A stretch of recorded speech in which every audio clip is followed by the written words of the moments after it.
سيدنا مولانا محمد কারামাতুল আউলিয়া হাক্কুন হযরত ওয়াইসি হুজুর পাকের পুরো জীবনটাই ছিল কারামতে ভরপুর। ব্রিটিশ বিরোধী কার্যক্রমে ওয়াইসি পাক সরব ছিলেন।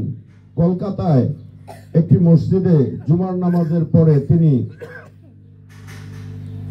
ব্রিটিশ বিরোধী কিছু কথাবার্তা বক্তব্য দিয়েছিলেন, যে কারণে তাকে গ্রেফতার করার জন্য সেখানে এই ব্রিটিশ যে পুলিশ এবং গোয়েন্দা তারা ওই মসজিদ ঘেরাও করেছিল, কিন্তু ওয়াইসি পাককে সেই জায়গায় তারা পান নাই।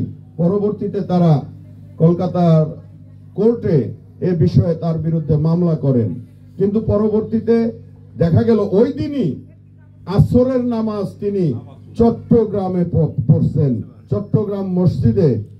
এটা কোনোভাবেই সম্ভব না যে কলকাতায় জুমার নামাজ শেষ করে একটা মিটিংয়ে ব্রিটিশ বিরোধী জ্বালাময়ী বক্তৃতা দেওয়ার পর যে সময়টুকু থাকে, এটা দুনিয়াবি দৃষ্টিকোণে কোনোভাবেই সম্ভব না যে কলকাতা থেকে আবার চট্টগ্রাম গিয়ে আসরের নামাজ জামাতে আদায় করা সম্ভব। তো তিনি চট্টগ্রামে যে শাহী মসজিদ, সেই মসজিদে আপনার জামাতের সঙ্গে আসরের নামাজ আদায় করছেন।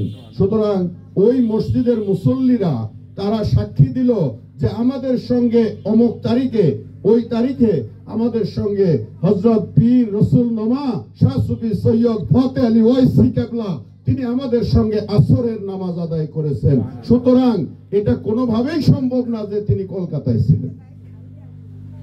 এটা এই জন্য বললাম যে ভক্তদের কাছে, মুরিদের কাছে মুর্শিদের কামালত হরদম হরদম তিনি বুঝতেছেন, কিন্তু এটা রাষ্ট্রীয়ভাবে স্বীকৃত একটি কারামত যে মামলাই খারিজ হয়ে গেল যে আসরের নামাজ যদি তিনি চিটাগং পড়ে থাকেন এবং যারা আছেন তারা সাক্ষী দিচ্ছেন, এটার প্রমাণ যখন সাবেত হয়ে গেল যে তিনি আসরের নামাজ চিটাগং পড়ছেন, সুতরাং জুমার নামাজটা অর্থাৎ জোহর বাদ জুমার নামাজটা তিনি তো এটা আসলে তাহলে কলকাতায় পড়তে পারার কথা না। এই সাক্ষী প্রমাণের ভিত্তিতে এই মামলা টোটালি বিজ্ঞ আদালত খারিজ করে দেন। সুতরাং এটা ঐতিহাসিক দলিল, এটা আপনার রাষ্ট্রীয়ভাবে দলিল যে ব্রিটিশ সরকার তার কিছুই করতে পারে নাই, করতে পারবেও না। আলাইন্না আউলিয়াল্লাহি লা খাউফুন আলাইহিম ওয়ালা হুম ইয়াহজানুন। তিনি জুমার নামাজ পড়ে মিটিংয়ে তিনি বক্তব্য দিয়েছেন মসজিদে, সেটা কলকাতায়। আসর নামাজ পড়েছেন চট্টগ্রামে জামাতের সঙ্গে। সুতরাং যে কোনো একটা সঠিক হবে, তাই আদালত এই মামলা খারিজ করে দেয়। তাহলে এত বড় মাকামের ওলি আল্লাহ, এবং এটা রাষ্ট্রীয়ভাবে স্বীকৃত এই কারামতটা। কারণ যারা মামলা করেছিল রাষ্ট্রপক্ষ, তারা জোর দাবি করে যে না তিনি কলকাতায় ছিলেন, আর যারা আপনার চিটাগং থেকে সাক্ষী, তারা সাক্ষী দিচ্ছেন না তিনি চট্টগ্রামে আমাদের সঙ্গে আসরের নামাজ পড়ছেন। এই রসুলনুমা ওয়াইসি পাকের জীবনী আলোচনা করার মতো যোগ্যতা আমার নাই। যথাযথ যোগ্যতা সম্পন্ন ওলামায়ে কেরাম আছেন, তারা আলোচনা করবেন।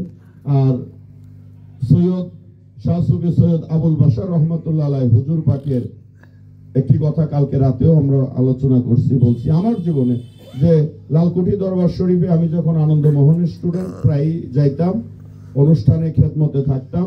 হুজুর পাকের খেদমতে দুই একবার আমার সৌভাগ্য নসিব হয়েছিল যে এই নূরের পুতুলের পবিত্র গোসল মোবারকে কিছু খেদমত করার সৌভাগ্য হয়েছিল।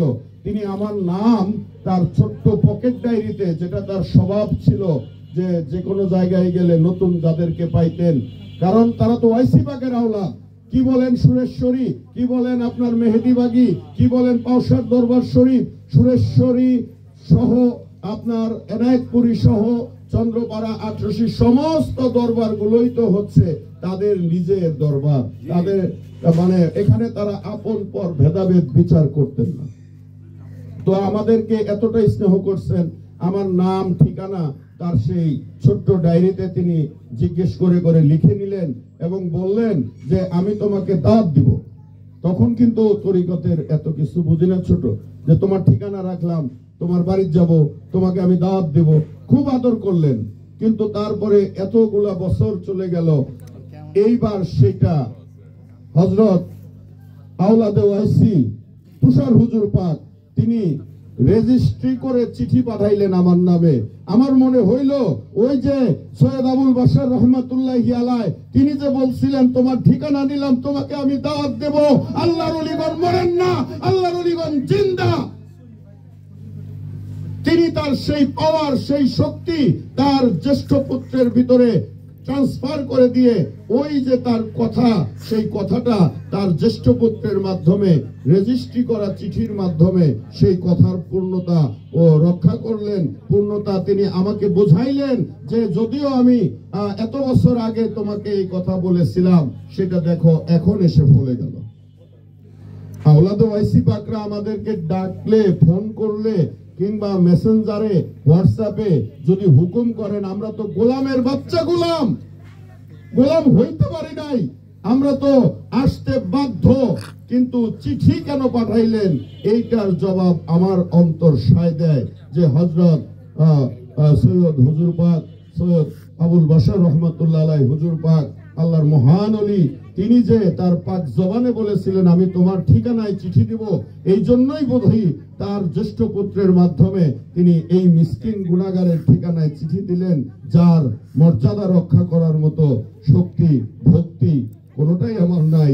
মালিক কদমে আমার আপন মুর্শিদের উসিলায় দয়া চাই যেন রাসূলের নোমার নূর কদম মোবারক হতে ফায়েজ পাই এবং দয়াল নবীজির দিদার যেন আমাদের সকলের ভাগ্যে নসিব হয়। সকলে বলি আমিন। ওয়া আখিরু দাওয়ানা আনিল হামদুলিল্লাহি রাব্বিল আলামিন। আসসালামু আলাইকুম ওয়া রাহমাতুল্লাহি ওয়া বারাকাতুহু।